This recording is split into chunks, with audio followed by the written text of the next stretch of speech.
Hey everyone, in this video I am going to talk about the Histone Code Hypothesis. Now, to understand the Histone Code Hypothesis, we need to review a little bit about histones. And so this is how I like to diagram what I will call, or what is called, the nucleosome. Okay, so there's some more things I need to add to here. But first, the most common nucleosome in eukaryotic cells is going to be made up of histones, 8 histone proteins,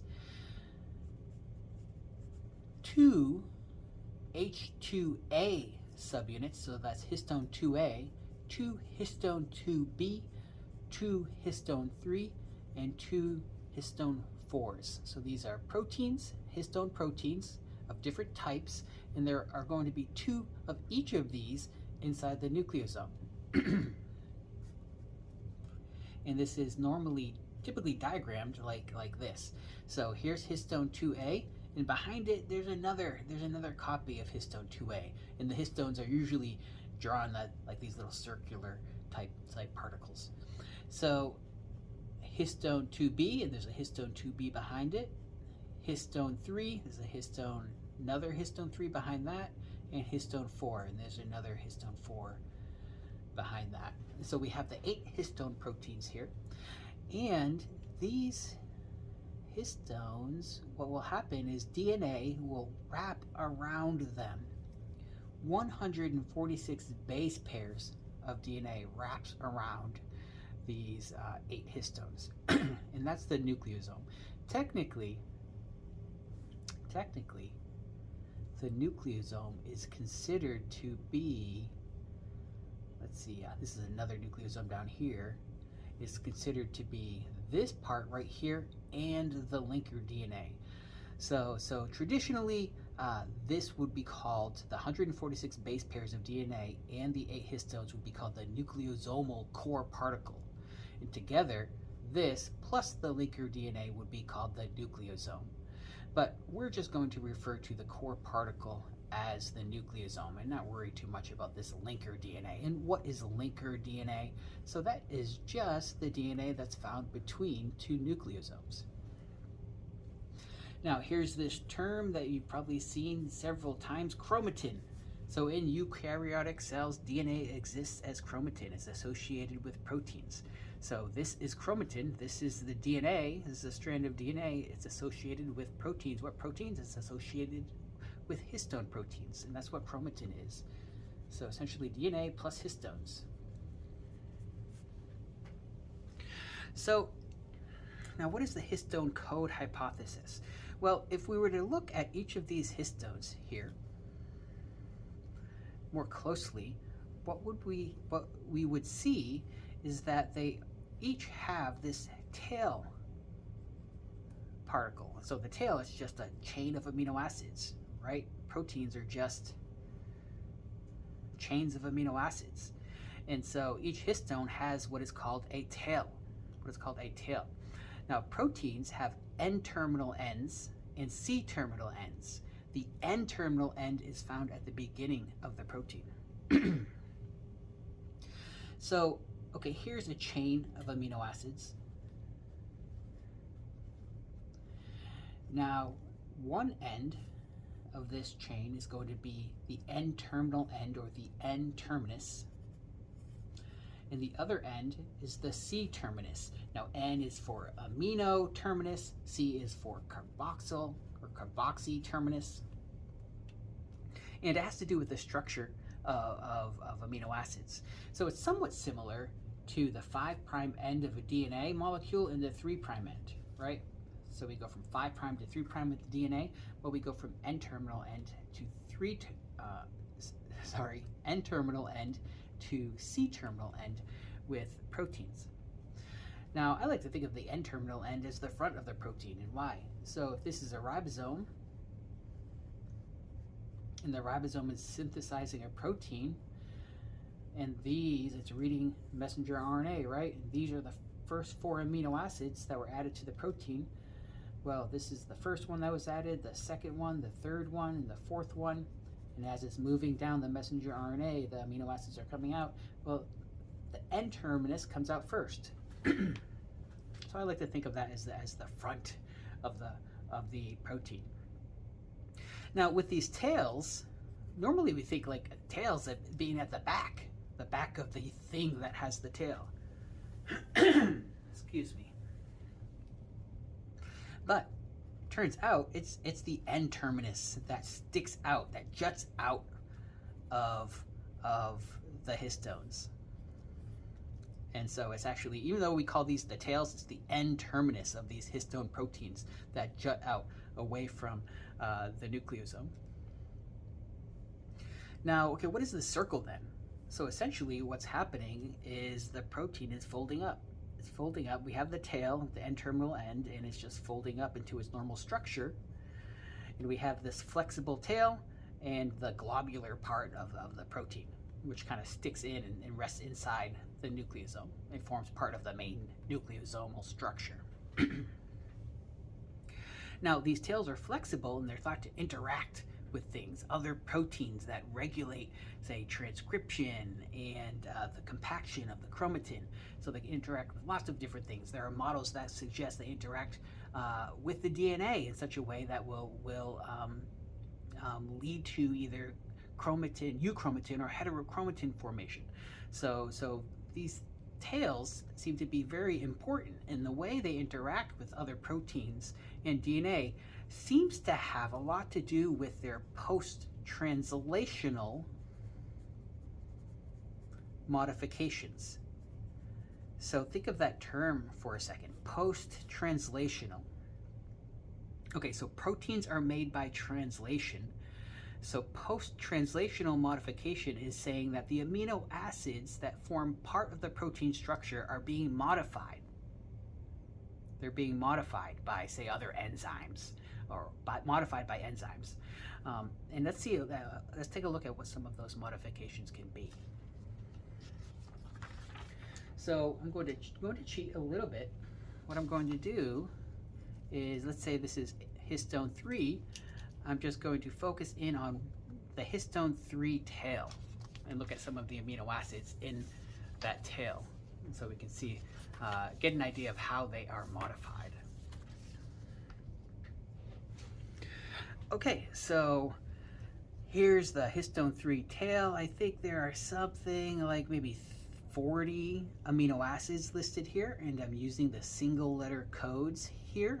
I copied this from a diagram in our notes. So A is for alanine, R is for arginine, T is for threonine, yes, threonine, K is for lysine, Q, I believe it's glutamine. I don't have my cheat sheet with me. So what we would do is when we're talking about histone tails, the very first amino acid, that's the first position. That's number 1, and that's going to be important later. So this is going to be 2, this is going to be 3, this is going to be 4, and so on, and so on. So we have a couple of different modifications that are possible. Well, more than a couple, right? So arginine can be methylated. Lysine here can be methylated or acetylated. Is arginine again, could be methylated. So this threonine here can be phosphorylated. The serine can be phosphorylated. So these methylations, acetylations, and phosphorylations, they're different types of post-translational modifications. We're going to take a look at methylation and acetylation in a moment. So we have all these different modifications that researchers have discovered, say, on the histone 3 tail. And there are similar types of modifications on the histone 2A tail, 2B tail, and H4 tail. Now, when methylation is occurring, it's not like every one of these spots will be methylated. It might be only one of them might be methylated. It might be multiple are methylated. And if you consider all the possible types of modifications, there are billions of combinations possible. When you consider all 8 tails and all the possible modifications, there are billions of combinations possible. And researchers think that the combination of modifications that exist on the tails influences, say, whether the chromatin is compact in what we call heterochromatin, or whether it is open in what we call euchromatin. The modifications influence what kind of proteins are associated with the chromatin, and influence transcription and lots of important things like that. So researchers think the specific combination of modifications happens to be really important for regulation of chromatin and regulation of the genome in the cell. And so that's the histone code hypothesis. The code is going to be the combination of modifications on the nucleosome. The combination of tail modifications on the nucleosome is going to represent a code that says something important about the DNA associated with that nucleosome. So let's take a look at a couple of these modifications. So for the most part, it's incredibly difficult to interpret the code. And one of the reasons is, maybe, and this is a hypothesis, right? So there's this idea that a code exists and it's important, but maybe the code, maybe it's not that precise. And that might be explained why it's so difficult to study and try to interpret the histone code. For example, let's take the genetic code. Like the genetic code with the 64 codons, and each codon means like a specific thing. A stop codon means a stop codon. An ATG codon that specifies methionine, or start codon, right? So the genetic code is very precise. So maybe the histone code isn't that precise, but researchers have found that there's a couple different modifications that correlate very strongly with two states of chromatin. So H3 stands for the histone 3, and I'm going to put K9 here. Now what this is saying is the lysine at position 9 in histone 3. And when that is methylated, so I'm going to put Me3 here, when the lysine 9 is trimethylated, that's what the Me means, methylated, the 3 means 3 methyl groups. When it is trimethylated, well, that nucleosome tends to be associated with heterochromatin. Heterochromatin, and I'll explain more about what heterochromatin is in a moment. Conversely, there's another modification called, no, not H4, sorry, this one's H3. H3 lysine 4 acetylation. So when the fourth lysine on histone 3 is acetylated, that nucleosome tends to be associated with euchromatin. Euchromatin.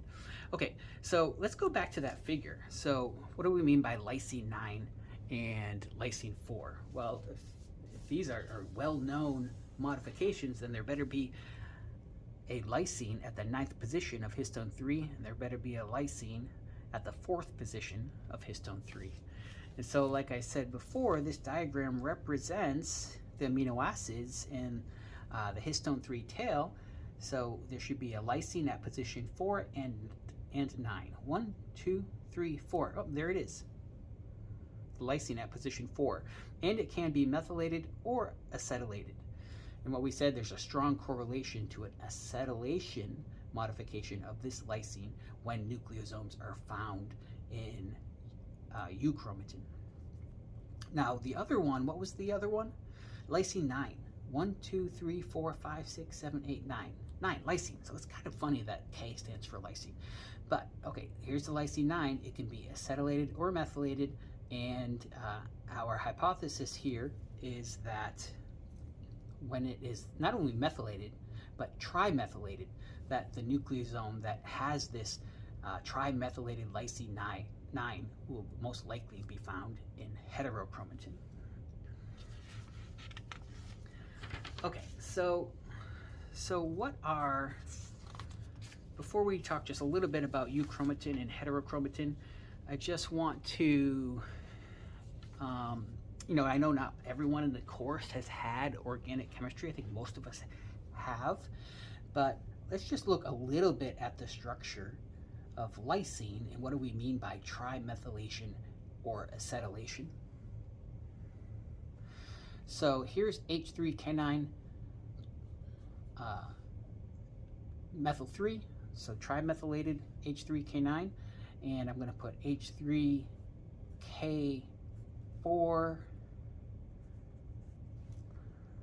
with the acetyl group over here. And you know what, it doesn't even matter because I'm not actually going to diagram the other amino acids. I just want to diagram lysine.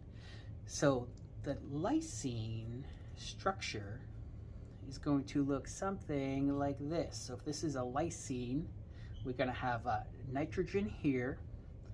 Here's a carbon,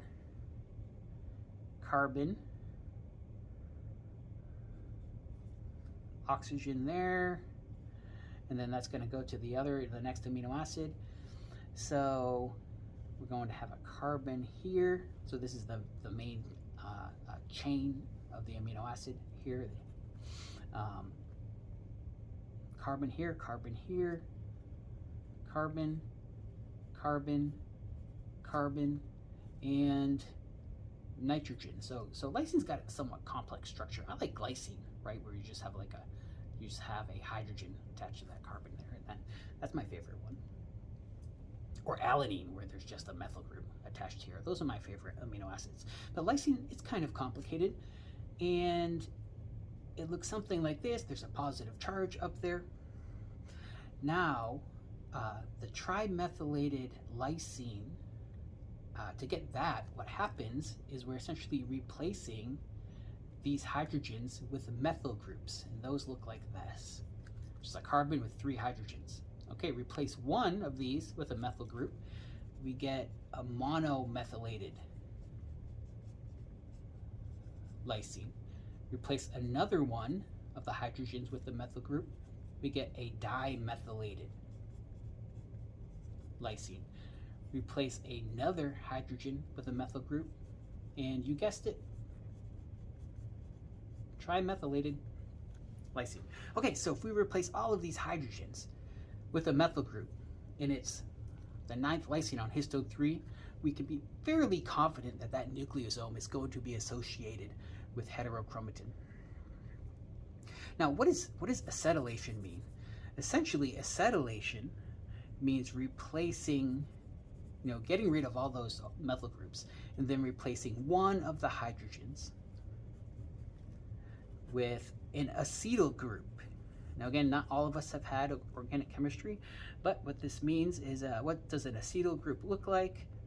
Carbon double bonded to an oxygen with a methyl group. So that's an acetyl group. I don't know why I remember that. It's been a long time since I've had organic chemistry. But, okay, so it's essentially replacing a hydrogen with this right here, acetyl group. Now, okay, so that would be what we would expect if we were to, let's say, look at nucleosomes in euchromatin, and looking at the histone tail, looking at the tail of histone 3, the 4th lysine should be acetylated if that nucleosome is found in euchromatin. Okay, heterochromatin and euchromatin. I've been throwing these terms around a lot.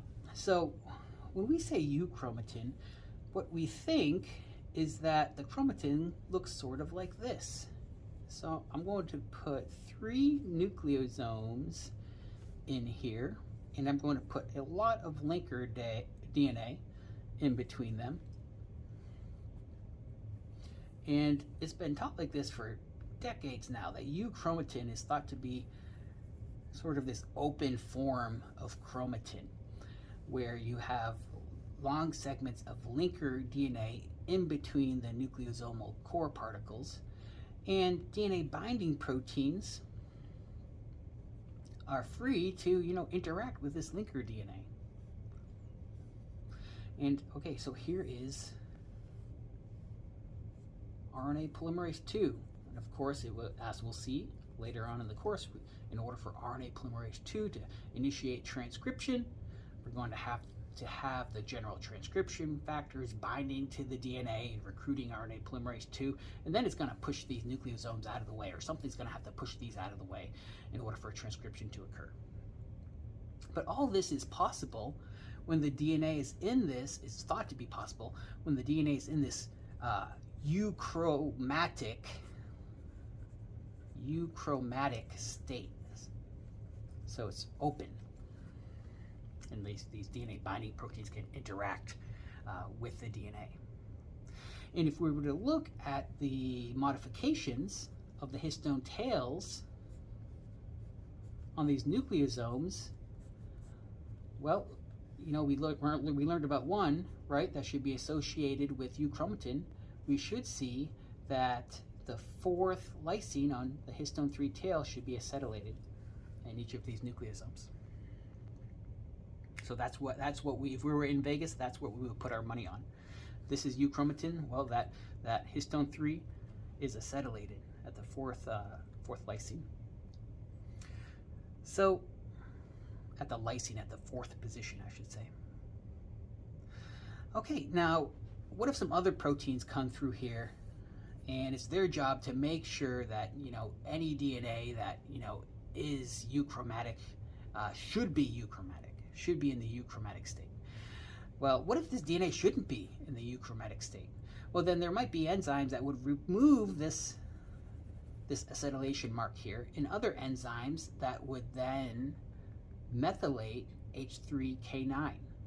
Not just methylated, but trimethylated. And then when that would happen, that would be one of the things that would be part of the pathway that turns this euchromatin into heterochromatin. And so whether and so what do we mean by heterochromatin?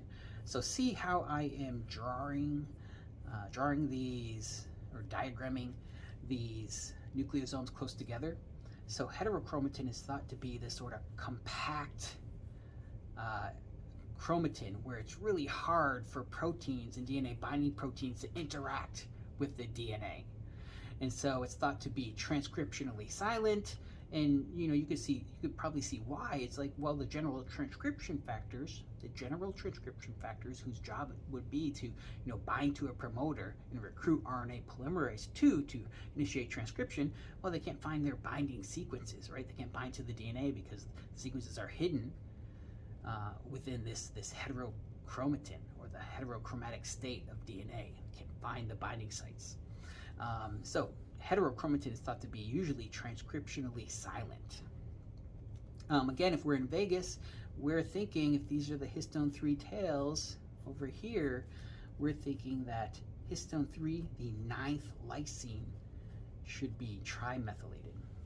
Now, whether the trimethylation occurs first and then the heterochromatin forms, or the heterochromatin forms and then the lysine 9s are trimethylated, you know, I'm not really sure, but I think we get the concepts here. The histone code hypothesis and the modifications associated with the histone tails are are involved or influencing the chromatin states between heterochromatin and euchromatin. And that's just some of the things they do. The histone tail modifications can attract proteins to help regulate transcription and other things. Okay, so that in a nutshell is the histone code hypothesis.